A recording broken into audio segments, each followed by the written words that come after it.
A terrible cataclysm laid waste to the last great empires, and the world is gripped by a crippling dark age. In lands dominated by a savage wilderness, survivors cling to life in isolated fortress cities. In this twilight age, hope lies beyond the walls. Here, we will see the stories of heroes and villains unfold as MGM presents Relic Blade.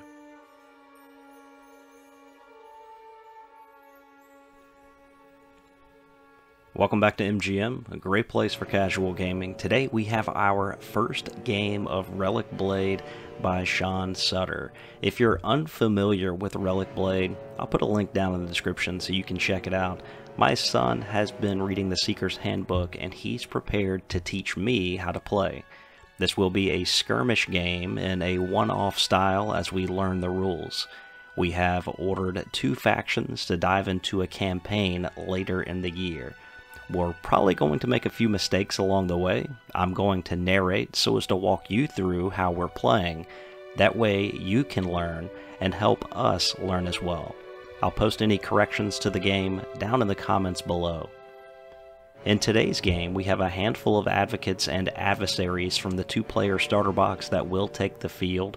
The advocates have a gnome grenadier with alchemical munitions, a long guard infiltrator with blade oil, a warden of justice, and a wild elf witch. The adversaries have a destroyer pig with quicksilver bangles, a dark prophet, an iguan marauder with healing herb and bastion, and a slayer squid with cloak of concealment. Both forces clock in at 100 points. Today's scenario is ancient waystones, and 3 standing waystones will be placed across the middle of the board at least 8 inches apart. Each turn, a fighter may activate the waystone and score a victory point. The waystones may only be activated once per turn. In order to activate a waystone, you'll need to successfully spend an action point and roll a 5+ while being unengaged. The first player to earn 5 points wins the battle. As this is a new game, I really appreciate your patience. You can find out more about our hobby activities now on our new website, miniaturegamemontage.com. A link will be down below. Thanks so much for watching. Turn 1 is coming up next. And in this scenario, fighters are deployed in the corners. We have officially played this game as I narrate post-game. I think we made several mistakes, so once again, appreciate your patience. I'll try to call those out as we go. The first thing we want to do in Relic Blade is roll for priority, and for turn 1, it goes over to the advocates. The advocates activate their long guard infiltrator. He has 5 action dice, and each time you move, it requires an action dice. He can spend an action dice to move 3 inches, and he is going to elect to move to the ladder and move up with all of his dice. A climb test is taken. Needing a 2 or better, easily passed. He gets very close to the objective. The adversaries activate the battle pig, and he only gets 3 activation dice but can move 4 inches. He spends them all to move 12 inches. The warden of justice elects to spend all of his dice to move as well. Seeing this, the Dark Prophet moves up. He does have 6 activation dice. I believe he spends 4 of them to move 8 inches forward. He will use his remaining 2 activation dice to cast Decay twice. A 4 is needed to hit, and he rolls a 4 exactly, which is a critical. The X2 means you can use this ability twice. Next you roll a challenge die and add what the damage of the weapon is. In this case it's a 3, add 2, and it's a 5. The warden rolls a challenge die, it's a 1, he will add his armor, which is 2 for a total of 3, and the attack does 2 damage. Now because I rolled the exact number shown on the card, it is a critical, and therefore will do 2 additional damage. Critical hits are achieved by rolling the exact dice shown on the card, so it gets a bit harder if you're trying to crit on a 2 dice roll. The warden becomes critically wounded, and the Wild Elf Witch is going to activate next for the advocates. She uses 3 action dice to move forward. She will focus for 1 action die, allowing her to roll 3 for her ability Chinook, and she actually rolls a critical here. He is within 8 inches, and this will allow her to place him within 6 inches of her, essentially pulling him out of harm's way. Up next, the Iguan Marauder is going to move forward. He has 4 action dice and can move 3 inches with each one. He uses all of his dice to move. The Gnome Grenadier will do the same, positioning himself at the base of the ladder. The Slayer Squid can move a total of 15 inches and will elect to move.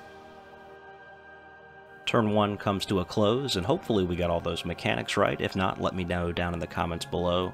We've got turn 2 priority rolls coming up next. Score is still 0-0.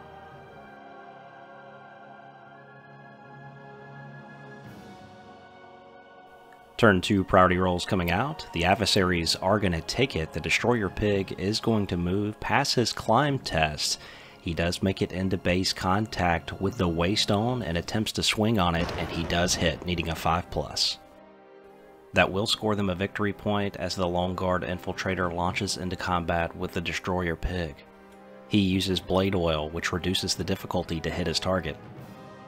He also takes a dodge to activate Razor Sharp. He swings on the Destroyer Pig with 2 dice due to Razor Sharp discarding the lowest and scores a hit. The challenge roll is a 3, adding 2 for a total of 5. The Destroyer Pig also rolls a 3, adding 2 from his armor, which is also a 5, and there's no damage. He attacks again with 2 dice, discarding the lowest, and scores another hit. The challenge die results in a 1, adding 2 for a total of 3, and the Destroyer Pig deflects the blow. These 2 fighters stay locked in combat as the turn swings back to the adversaries. The Marauder uses 2 action dice to move forward. He then takes a dodge and attempts to activate the stone and fails, needing a 5+. I did miss a picture of the Warden's turn here. He is poisoned and critically injured, so he only has 2 activation dice. He attempts to heal, needing a 4. He uses a focus and fails. The Slayer Squid then moves up to the Waystone, takes a dodge, and uses a focus trying to activate it, but fails, needing a 5+. The Gnome Grenadier is going to use a few action dice to move into cover, and he is going to fire his weapon. He fires with a focus, needing a 5, and lands a hit. He does have alchemical munitions, giving him +1 damage. His challenge roll is a 5. The roll to damage with his card will be 9 in total. Dire bypasses my armor, and I'm unable to save, and the Dark Prophet becomes disabled. Next, the Wild Witch Elf gets within 10 inches and uses Razor Winds twice, hitting both times. His challenge roll is a 7, and technically I can't use a challenge roll because I am disabled, and the Dark Prophet is taken out of the game. In Relic Blade, when you become disabled, you may have a chance to recover in the end phase. However, if you suffer any additional damage while disabled, you're taken out of the game. That's exactly what we saw here. As we move into turn 3, the score is 1-0 for the adversaries, and they do take the initiative. The Destroyer Pig will use a focus and attack the guard. He uses Onslaught and rolls 2 6s. The challenge die is also a 6, +4 becomes 10. The Lone Guard Infiltrator does have a dodge, rolls a 3, declaring that dodge. He is going to get +1 to his armor, so there's a total of 4 out there right now. The dodge roll comes in to make it a 6. The guard suffers 4 damage and becomes crippled, but the Destroyer Pig is going to attack again with his War Tusk.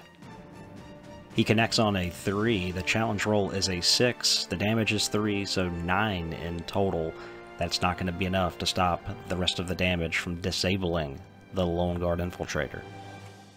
Seeing this, the Wild Elf Witch is going to focus and cast Chinook into combat to try to pull him out. Needs to get a 6 here, and it is successful. She then uses an activation dice to move to the Waystone and attempts to activate it. Her efforts, however, are unsuccessful. Over for the adversaries, the Iguan Warrior will attempt to do the same with a focus. He does successfully activate his stone, and then uses the rest of his actions to move forward. The Warden of Justice moves forward and casts Inner Peace, allowing him to heal himself 3 points. The Slayer Squid in the back allows to stay with the stone, takes a dodge token, and the turn comes to an end. The adversaries were able to activate a Waystone, increasing their lead to 2-0. The Advocates will take the initiative. Before we get there, however, in the end phase, the Lone Guard Infiltrator rolls a 6 and is able to recover from disabled to critically injured. With that, the Infiltrator moves forward and elects to attempt to bind the Iguan Warrior. And it's a good thing he focused, because he needed a 3, he just gets it on 2d6. With his last action, he throws a dagger, needing a 4, but misses. I missed the footage on this, but my War Pig does successfully roll and activate the stone, scoring a 3rd victory point, as his Wild Elf Witch does the same in the middle, and then moves through the door and targets the squid with a spell. She casts Razor Winds twice, needing a 3, and hits both times. The first challenge roll is a 4 plus 2, which is 6. My Slayer Squid takes 1 damage. The second challenge is a 6, which will become 8 damage. My Slayer Squid, declaring that he will use the dodge, rolls up a 4, as well as a 4, becoming 8. He's got 1 on his armor. He does not suffer any additional damage. As the Slayer Squid activates, he will attempt to activate the Waystone using a focus. It is successful. He then moves, attempts to throw a dagger, which hits on a 4. It is successful. The challenge roll is a 6, plus 2 becomes 8. The defense roll is also a 6. And with 1 armor, that becomes 7. The Witch Elf suffers 1 damage. The Slayer Squid uses his last activation to take a dodge. The Gnome Grenadier activates next, tosses a grenade up at the Destroyer Pig. He does use a focus, so easily hits. The challenge roll is a 5, plus 4 is 9. The Berserker Pig has an armor of 2, but rolls a 1, so that's a total of 3. He's going to become disabled. The Gnome Grenadier then attempts to fire his gun, needs a 7, I believe, with cover, and the shot is going to miss. We move back to the adversaries. The Iguan Warrior will focus and attempts to break the binds, needing a 3, and he gets it. He then uses his last 2 action dice to fire a crossbow. The crossbow needs a 4, and it is successful. The challenge roll is a 5. Adding 3 to this result becomes an 8. The defense roll is a 6, plus his armor of 1 is 7. He will take a damage and become disabled. As we move back to the Advocates, the Warden of Justice is going to use action dice to get into combat, and he launches an assault using a focus. His attack hits, but the challenge dice is a 1. It will be negated by the defense roll. At the end of the turn, the adversaries did score 2 Waystones, taking their score up to 4. We do roll a recovery roll here, which is not successful. The Destroyer Pig is able to recover. He will have 1 hit point remaining. With priority going to the Advocates, the Gnome Grenadier activates first, and he launches another frag grenade which hits. The challenge roll is a 4. That is going to disable that Warrior Pig again.